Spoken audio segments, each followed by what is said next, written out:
কলকাতা শহরটা ত্যাগ করে চলে আসলেও কলকাতায় ঘোরা প্রতিটা অলিগলি এবং প্রতিটা দর্শনীয় স্থানটা এখনো মন ছুঁয়ে রয়েছে আমাদের প্রাণে। আসসালামু আলাইকুম সম্মানিত ভিউয়ার, তো সকলেই কেমন আছেন? আশা করছি আলহামদুলিল্লাহ ভালো আছেন। তো দ্বিতীয় দিনের মতো আবারও আমরা বেরিয়ে পড়লাম কলকাতার বিভিন্ন দর্শনীয় স্থান এবং মার্কেটগুলোতে ঘোরার জন্য। তো যেহেতু এখন বাজে বেলা 12টা, তো বেলা বাড়ার সঙ্গে সঙ্গে শরীরের ঘামটাও যেন ঝরা শুরু করে দিয়েছে ইতিমধ্যে।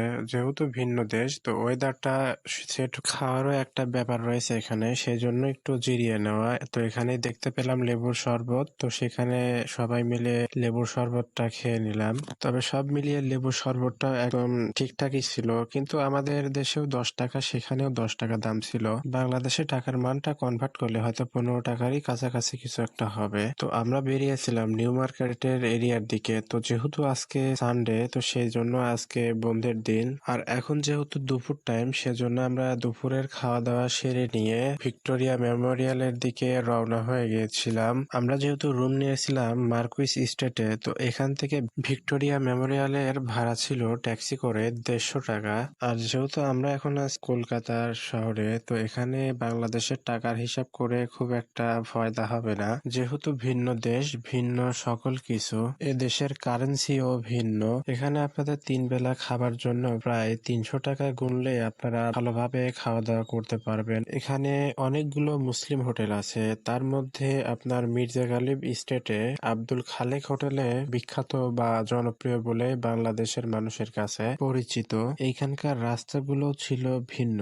এখানে আপনি এক রাস্তা দিয়ে যেতে পারবেন, কিন্তু ওই রাস্তা দিয়ে আবার পরবর্তীতে ফিরতে পারবেন। আপনাকে ভিন্ন রাস্তা বেছে নিয়ে সেই রাস্তা দিয়ে আপনাকে ব্যাক করতে হবে আপনার গন্তব্য স্থানে। কলকাতা শহরে একসময় হলুদ ট্যাক্সি জনপ্রিয় ছিল, কিন্তু এখন বর্তমান সাদা এসি ট্যাক্সি গুলো বের হয়েছে। কিন্তু ট্যাক্সি ভাড়াগুলো দুটোর একই। কলকাতাতে বিদেশি পর্যটকরা আসলে এই হলুদ ট্যাক্সি এবং মানুষ চালিত রিক্সা, এই দুটাতে তারা চড়বেই। তো আমরা কথা বলতে বলতে ভিক্টোরিয়া মেমোরিয়ালের খুব কাছাকাছি জায়গাতে চলে আসলাম। তো আজকে যেহেতু সানডে, তো এখানে আসতে দেখি পর্যটকদের প্রচুর চাপ এবং ভিড় সমাগম লক্ষ্য করা যাচ্ছে। আমাদের ভিক্টোরিয়া মেমোরিয়ালে পৌঁছাতে পৌঁছাতে প্রায় বিকাল 5টা বেজে গিয়েছিল। আমরা মোট 7 জন মানুষ ছিলাম। তো যেহেতু দুটা ট্যাক্সি ছাড়া সম্ভব না আসা, তাই আমরা আগে আগে একটা ট্যাক্সি নিয়ে চলে এসেছিলাম, তারপরে এরা আসলো। তো আমরা সবাই এখানে এসে উপস্থিত হওয়ার পরে ভিক্টোরিয়া মেমোরিয়ালে প্রবেশ করার আগ মুহূর্তে কিছু ছবি বা ফটোশুট করে নিচ্ছিলাম। ভিক্টোরিয়া মেমোরিয়ালের প্রাচীরের বা গেটের সামনে দাঁড়িয়ে সব মিলিয়ে প্রচুর জনসমাগম লক্ষ্য করা যাচ্ছিল। যেহেতু এখন বেলা শেষের দিকে, তো সবাই বেরিয়ে যাচ্ছে, আবারও কিছু মানুষ ভিতরে ঢুকতেছে। ভিতরের রাস্তাটাতে পুরোটাই পাথর দিয়ে করা, মানে পাথর ছিটানো আছে এক কথায়, জুম করে যেটা দেখতে পেলাম। এবং এর দেওয়াল বা ভিক্টোরিয়া মেমোরিয়াল পুরাটাই মার্বেল পাথর দিয়ে গড়া। আশপাশে ক্যামেরা ঘুরিয়ে দেখতে পেলাম ভিক্টোরিয়া মেমোরিয়ালের আকাশে ছোট ছোট পলিথিনের প্যারাশুট উঠতেছিল।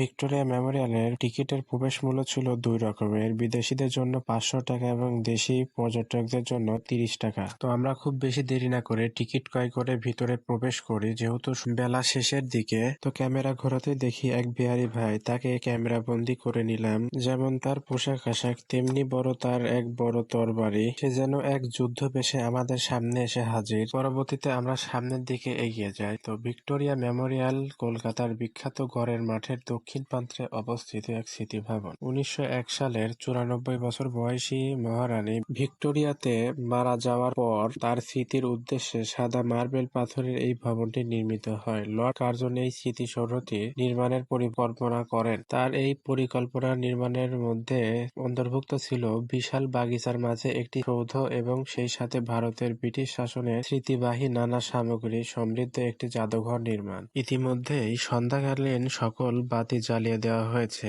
মার্বেল পাথরে উজ্জ্বলিত সকল বাতিগুলো যেন ফুটফুটে এভাবে ফুটে উঠেছে। ভিক্টোরিয়া মেমোরিয়াল 1906 সালের 4ই জানুয়ারি এই ভবনের ভিত্তিপ্রস্তর স্থাপন করেন প্রিন্স অফ ওয়েলস হিসেবে ভারত সফরে আসা পরবর্তীকালের রাজা পঞ্চম জর্জ, এবং 1921 সালের 28শে ডিসেম্বর একটি উদ্ভাবন করেন। ভিক্টোরিয়া মেমোরিয়ালে সন্ধ্যা 6টার পর অবস্থান নিষিদ্ধ। আমরা বেশি দেরি না করে বাইরের দিকে বেরিয়ে পড়ি এবং গাড়ি ধরে আবারও আমাদের রুমের দিকে রওনা হয়ে যায়। কলকাতা শহরের রাত্রিকালীন সৌন্দর্যগুলো উপভোগ করার মতো। আপনি একটা বিষয় জেনে অবাক হবেন যে কলকাতা বা পশ্চিমবঙ্গের রাজধানী ও বৃহত্তম শহর, শহর। কোনো অনভিজ্ঞ লোক একবার কলকাতা ঘুরে দেখলে একই সঙ্গে বিরক্তও হবেন, আবার মুগ্ধও হবেন। ফলে এই শহরকে উপেক্ষা করা সহজ নয়। বাংলার নবজাগরণের আঁতুড়ঘর কলকাতা সুদীর্ঘকাল ধরে ভারতের সাংস্কৃতিক রাজধানী হিসেবে পরিচিত। আপনি যদি ভারতের একটা বা দুটো বড় শহর বেড়াতে যাওয়ার কথা চিন্তা করে থাকেন, তবে কলকাতাকে আপনার গন্তব্য বা তালিকায় অবশ্যই স্থান দিতে পারেন। পছন্দ বা অপছন্দ যাই করুন না কেন,